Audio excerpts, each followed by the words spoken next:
Con nosotros Liliana Loyola, de la Asociación Civil General, Ana Engaramo. ¿Entienden que hubo avances desde hace 7 años acá? Particularmente yo soy bastante, digamos, Escéptica. escéptica con respecto a eso, a pesar de que creo que fue un antes y un después del 3 de junio, creo que fue un cambio ahí rotundo en cuanto a la mirada que la sociedad tiene hacia todos estos temas.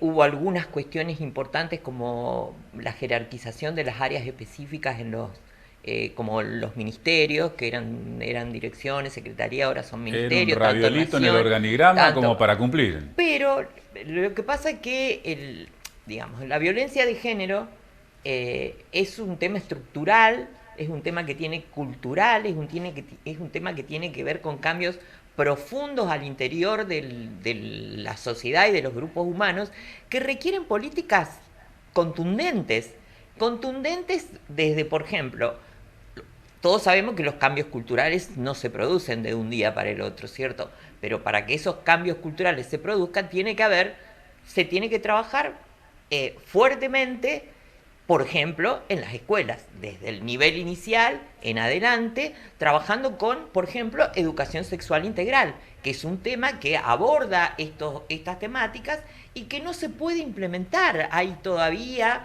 rechazo, hay todavía sectores de poder que no permiten que se pueda dar libremente la educación sexual integral en las escuelas.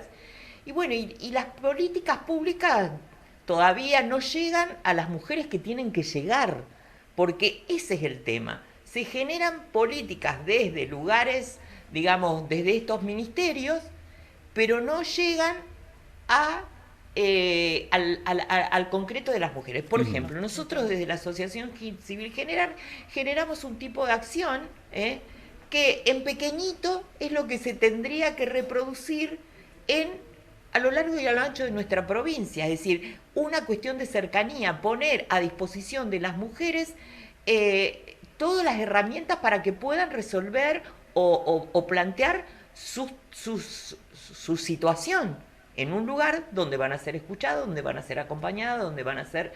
¿Y ese rol no lo cumple, por ejemplo, el Ministerio Público de la Acusación, la Comisaría de la Mujer? Esto es de ser acompañados, escuchados, la Defensoría del Pueblo a través del Centro de Asistencia a la Víctima. ¿No lo cumplen las áreas estatales? Y yo creo que estamos cubriendo mucho más las organizaciones sociales y las organizaciones de mujeres, que estamos en el día a día y acompañando a cada una de las vecinas, los vecinos, digamos, en cada uno de los territorios. Me parece que hay una falta específica de una política pública también desde el municipio, porque el municipio tiene un rol importantísimo, que es el primer nivel de atención, y es quien tendría que estar tomando nota y captando todas estas situaciones. Nosotros una de las cosas que siempre planteamos desde el municipio es el municipio, por ejemplo, particularmente de Santa Fe, está dividido en distritos. En cada uno de los distritos deberíamos estar contando con equipos que estén haciendo los acompañamientos y que estén ahí en el territorio. Cuando Liliana dice en el territorio, nosotros trabajamos sobre todo con el tema de los barrios populares. Y es donde más difícil acceso tiene, porque si vos empezás a mirar los mapas en casi todas las ciudades, y sobre todo en las ciudades grandes, nuestras compañeras que tienen además una situación de exclusión y a veces de falta de trabajo y de imposibilidad de poder manejarse, porque además van con sus hijos, tienen todos los organismos del Estado están en el centro. Claro. Entonces nosotros necesitamos una cercanía, además porque entendemos, y por eso digo que lo hacemos las organizaciones, pero que es un rol que fundamentalmente tiene que cumplir el Estado, es estar acompañando el proceso. No es solamente una compañera, una vecina que se acerca a hacer una denuncia ante una situación de violencia, hay que hacer todo un acompañamiento de ese proceso. Tampoco nos concentramos solamente en la denuncia, decimos siempre acompañar todo ese recorrido, porque Bueno, además la denuncia no como denuncia sola no la sirve mujer tampoco. víctima de violencia decida hacer la denuncia, ¿no? Con todas las implicancias que esto tiene, ¿no? Dio un paso grandísimo, trascendental, pero de allí a ella puede esperarle el abismo si no encuentra este Tomar acompañamiento, esa ¿no? decisión, como vos decís, Osvaldo, es muy fuerte para una mujer, porque tiene que ir a plantear y a romper con toda una historia muy tremenda, familiar, generalmente relacionada a el agresor y su expareja, etcétera, etcétera. Ahora va a denunciar y va a un centro territorial de denuncia, por decirte una chiquita, y es un lugar donde acá al lado te están denunciando un robo, acá te están denunciando un choque, el centro territorial de denuncia no tiene el lugar apropiado para que una mujer en esas condiciones, ¿cierto?, pueda ir a hacer una denuncia. Y no te digo si va a una comisaría donde generalmente no son recibidas. ¿Se sigue dando eso? Se sigue dando eso, se sigue dando eso. Bueno, nosotros en lo particular directamente a las compañeras que van a hacer las denuncias preferimos que vayan directamente a la fiscalía o al... Porque es evitar, digamos, ir a la comisaría. La famosa ruta crítica, ¿no? La famosa ruta crítica de la cual la estamos hablando hace 1000 años y todavía... Pero cuando, bueno, encuentran un espacio donde se las acompaña y se le dice, bueno, vamos por acá porque es mejor, pero la mujer común que no tiene en su barrio un lugar donde concurrir, fíjate que las defensorías barriales del Poder Judicial no toman este tipo de denuncias, o sea, no hay una vocación de escuchar a las mujeres que necesitan en sus barrios, ¿cierto? Nosotros ahora desde la Asociación Civil General estamos haciendo un laburo bastante interesante que es esto de instalar recursos de formación en mujeres de las organizaciones para que sepan cómo acompañar a las mujeres, por lo menos desde la cercanía, ¿cierto? Esto de fortalecer un espacio territorial con recursos, digamos, para poder salir, ¿cierto? Pero bueno, son pequeñas acciones que uno las ve que se pierden en la enormidad, porque la violencia, cuando uno habla de femicidio y dice un femicidio por día y nos espantamos, es nada más que una muestra de todo lo que hay abajo, que son las microviolencias cotidianas que padecen las mujeres. Y hay una que es tremenda, que es la violencia económica. Ese es otro tema, ¿no? Claro, es cuando toma la decisión de romper con esa dominación económica, ¿no? Por eso decimos que hay todo un largo proceso, más allá de la denuncia, que puede ser un instrumento o no, porque a veces también sabemos que más allá tenemos la denuncia, hay compañeras que tienen inclusive en el botón y todo, y sigue pasando la situación de violencia. Más allá de eso, también nosotros decimos de acompañar el sostenimiento de esa decisión. La mujer toma la decisión de empezar a construir una vida libre de violencias. Para eso tiene que haber un Estado y políticas públicas rápidas, efectivas y con recursos para acompañar ese proceso. Por ejemplo, tiene que haber políticas de vivienda, donde a vos te garantiza, más allá de la urgencia de ante una situación de violencia pueda tener una casa de amparo.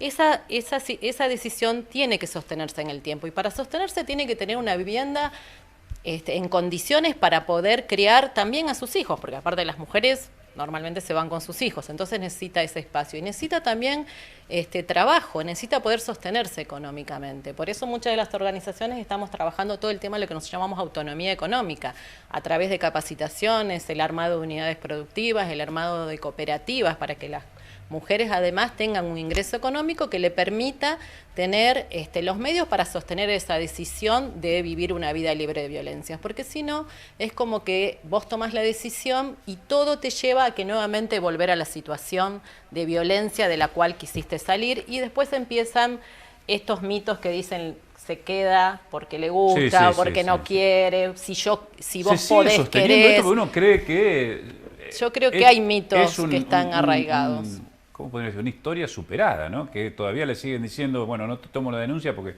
sé que vas a volver, esto de que vuelve porque lo quiere. ¿Se sigue sosteniendo eso? La verdad que lo que pasa, Osvaldo, que todavía se perpetúa una política, una cultura patriarcal. O sea, esto está claro en la sociedad, en las relaciones. Van cambiando, pero es tan fuerte la presencia de estas formas de relacionarnos que hace que sea muy difícil erradicar todas estas cuestiones, ¿cierto? Y es así, es decir, todavía se sigue sosteniendo esto de tener que prefiramos que las mujeres no vayan a la comisaría, ¿cierto? Porque les hago una pregunta y las traslado a lo que uno ve en las movilizaciones, ¿no? Ya sea para el 8 de marzo, para el Ni Una Menos, para el 25 de noviembre. Uno ve mucha pibada, muchos chicos, muchas jóvenes y hombres también, chicos jóvenes también, que acompañan, ¿entienden que allí está internalizado esto? Digo, a partir del noviazgo, de estas relaciones que se dan, ¿ellos están advertidos, ustedes sienten que están advertidos de estos hechos de violencia que no necesariamente tienen que llegar a que sea en el matrimonio? Normalmente hay noviazgos violentos, hay relaciones de pareja violentas sin llegar a la convivencia. ¿Ustedes entienden que los chicos tienen las alertas prendidas? Particularmente, bajo la edad, claro, bajo la edad. Sí, particularmente ese fenómeno es realmente importante. En distintas luchas se ha visto la presencia de chicas jóvenes que están movilizándose activamente y están constituyendo muchas agrupaciones de mujeres bueno, que están en pie de lucha. Creo que a pesar de que todavía se perpetúan determinado tipo de micromachismos en las relaciones todavía de pibes, pero me parece que sí, que es un cambio que se viene, que está instalado, no sé cómo lo ven ustedes más en el territorio, pero me parece que sí. Me parece que las mujeres nos hemos empoderado en todos estos años y las jóvenes han sido protagonistas en los últimos años, digamos. Yo creo que del Ni Una Menos ahí sí marca una gran apertura y una gran participación de mujeres jóvenes, donde se piensan en igualdad de condiciones, donde piensan en la posibilidad de desarrollar su vida en lo público, donde tienen otras opciones. Y me parece que eso ha hecho que las movilizaciones sean tan masivas y con tanta participación de mujeres y de hombres jóvenes, ¿no? También de todas maneras, sexualidades diferentes, digamos. También, ¿no? Pero todavía me parece que cuesta y como que no se ve que estos jóvenes que empiezan a participar tienen que empezar a trabajar ellos, cuestionarse los privilegios. Eso todavía yo particularmente no se ve. No lo ven. No. Estaba invitada aquí por una cuestión de agenda y de su propio trabajo la fiscal Alejandra del Río Ayala, la fiscal de Jefas, es el grupo especializado en violencia de género y abuso sexual. Se comenta en tribunales, ¿no?, esto de la task force de las mujeres, ¿no?, que le tienen miedo a las fiscales, al grupo de fiscales que atienden este tema. ¿Ustedes entienden que hay una ideología de género de las fiscales y que se imponen por el peso que tiene en la opinión pública, que los jueces le tienen miedo, como se ha escuchado por allí, ¿no?, como inclusive en algunas manifestaciones se han hecho? Bueno, particularmente mi opinión personal es que es esperable que en el Poder Judicial empiece a aparecer, digamos, y a instalarse o a atravesar las decisiones de los fiscales, de los jueces y demás, esta mirada que tenga que ver con una perspectiva de género. Cuando se implementa la ley Micaela, que fue una cuestión que es una conquista importante que da la familia de Micaela García, también el Poder Judicial tenía que capacitarse con la ley Micaela y hubo mucha resistencia, pero Osvaldo, la cantidad de delitos contra la integridad sexual que se están dando y que están apareciendo y que se están poniendo se están abriendo, se están viendo, porque no es que no había, se están denunciando. Es decir, lo malo es que hay, lo bueno es que se denuncia. Que ¿no? se denuncia. Que rompe ese cerco de cuatro paredes. Que se rompió ese silencio. Me acuerdo hace 30, 40 años, era la palabra de ella contra la ley y se archivaba. Pero creo que una de las luchas feministas fue de exponer que lo privado no pase a la esfera pública, digamos. Y me parece que eso es fundamental, claro, en todos los que sean. Entonces, ¿cómo vas a poner la mirada o vas a analizar un delito contra la integridad sexual si no tenés una perspectiva de género? ¿Es un paso adelante el fallo contra el juez Mingarini, la destitución? Yo creo que sí, porque los argumentos son, la verdad que si vos lees un argumento de que no hubo violación porque por el uso de preservativos, realmente es indignante para cualquier persona. Aparte, yo quiero decir una cosa, en el tema de los femicidios, si es un dato duro, digamos, apenas creo que el 20% habían tenido una medida judicial o habían hecho denuncias. Eso también quiere decir, primero, el 20% ya había denunciado y todo, y a pesar de eso, ocurre el femicidio. Pero además significa que del resto las mujeres tienen poco acceso a la justicia. ¿Por qué? Nos tendríamos que preguntar. ¿Por qué esa mujer que termina víctima de femicidio no llega a la justicia? Bueno, evidentemente hay un montón de mecanismos que hacen que la mujer no pueda llegar a ni siquiera hacer la denuncia. Entonces me parece que también es una cuestión de género, porque si vos de primera vas y no hay una formación desde el género, digamos, bueno, minimizás una denuncia, lo que pasó con la compañera Micaela, ¿no? Entonces, me parece que eso también hay que preguntarse. ¿Cuáles son todas las barreras que hace que las mujeres no lleguemos a esas instancias? Por eso es fundamental que justamente esta mirada, esta formación, esta formación, porque no es una ideología, es poder romper con un patrón, digamos, cultural que abarca hombres y mujeres. Claro, entonces... Porque también hay mujeres que todavía siguen criando a su familia con criterios machistas. Pero bueno, ¿no? yo me refiero a un lugar tan importante como son la justicia, que es donde tienen, que haya esta posibilidad de que las mujeres sean escuchadas. Es tan difícil escuchar, es tan delicado escuchar a una mujer que está en una situación de violencia y que tiene que ir a bajar todo lo que le está pasando, que requiere una mirada y una escucha especializada, requiere una escucha protectiva, requiere una escucha detenida. Entonces, eso es lo que nosotros esperamos en el Poder Judicial. Yo pensé que, vamos a charlar y vamos a hablar de que hubo avances. Bueno, porque uno simplifica esa creencia de que hubo un avance con el hecho de decir, me animo a denunciar. Aquí con Ana y con Liliana han puesto en evidencia que todavía falta mucho camino por recorrer. Gracias por estar con nosotros. No, gracias a vos.